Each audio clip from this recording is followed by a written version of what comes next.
Are you, Steigerwald is just, he's almost flippant about the sequestration. I actually was listening and heard what he had to say. I'm concerned. I do believe that pushing everything to these crisis points is very detrimental in a lot of ways because it numbs people to what the real effects could be.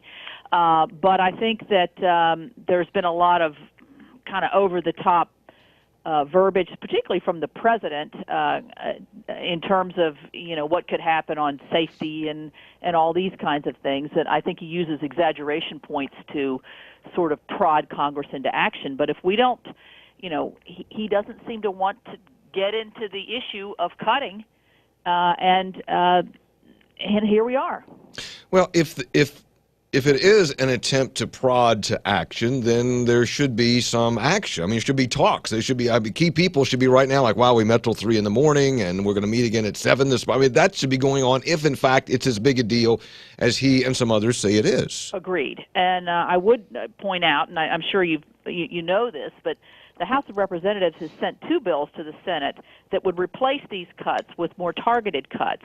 Now, they're not cuts that everybody likes, but they do avoid some of the deeper cuts in, say, education or in some of the defense areas where you see a lot of contractors and temporary. And I heard the report on the National Guard. Those kinds of things would be possibly avoided if our bills that we sent from the House would be taken up into the Senate, or at least some kind of targeted cuts rather than just across the board.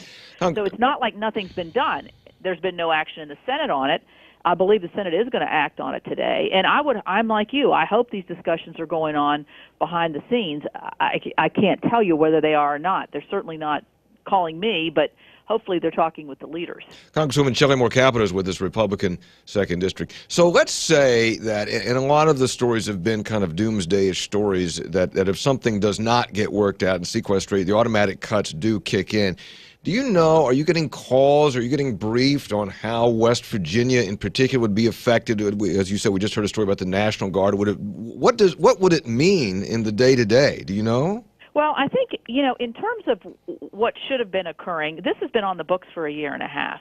So I would assume that certain the county boards of education, the ag folks, everybody else has been looking for ways, like every household does, when you realize you're going to have less money, where are we going to narrow down our spending without really making it so severe that we can't move forward in our prime missions.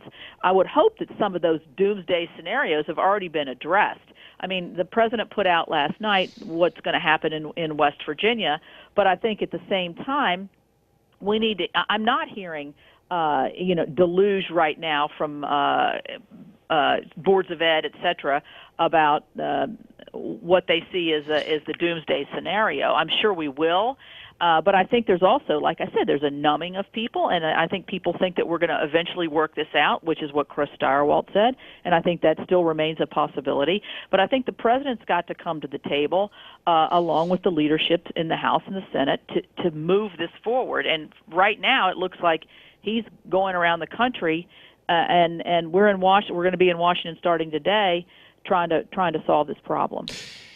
Even if there were cuts, sequestration type cuts, am I correct that? And when you talk about Board of Education, you referenced that a couple of times. So they probably have the ability to move some money around or do some things.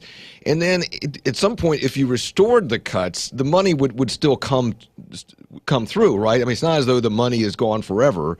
But you could restore the cuts at a later point if sequestration kicked in. Is that right, or am I wrong? I'm not sure about that. I would say whatever's gone forward is probably already would remain as a cut. But I think that we have to look at cutting government. We have to look at efficiencies. And it's almost like, in some ways, while this is not the preferred course, it's ripping the Band-Aid off and having to face it. And I think that's what we're looking at. I can't see us coming up with a solution before March the 1st, which is Friday. I think we will go forward and see what the real effects are. And they could be very devastating, as the president predicts.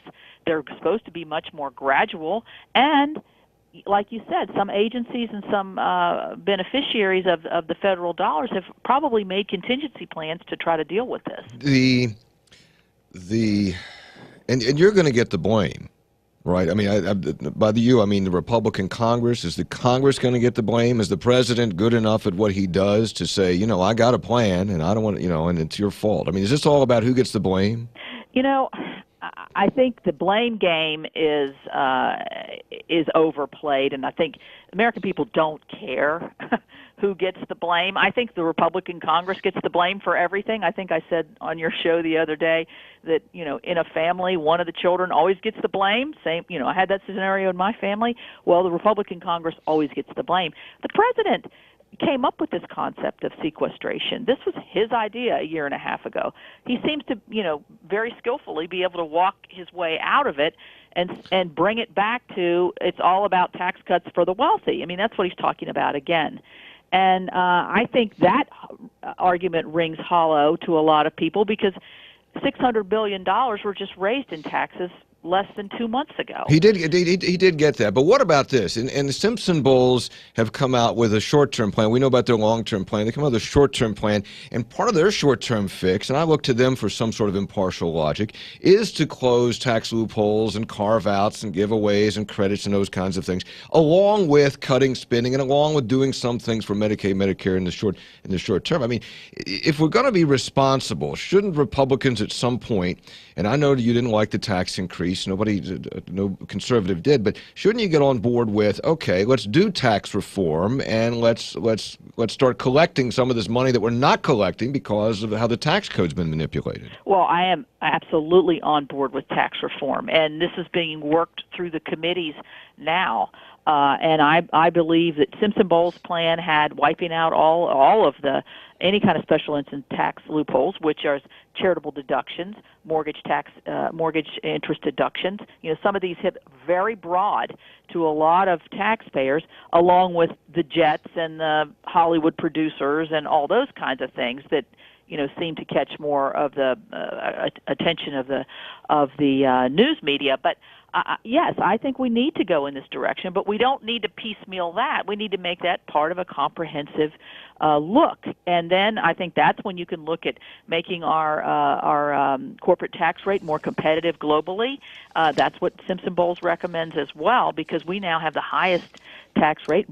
Figuring out a way to bring all those overseas profits that American companies have, bringing them back into the United States. There's all kinds of ways to generate revenues that way.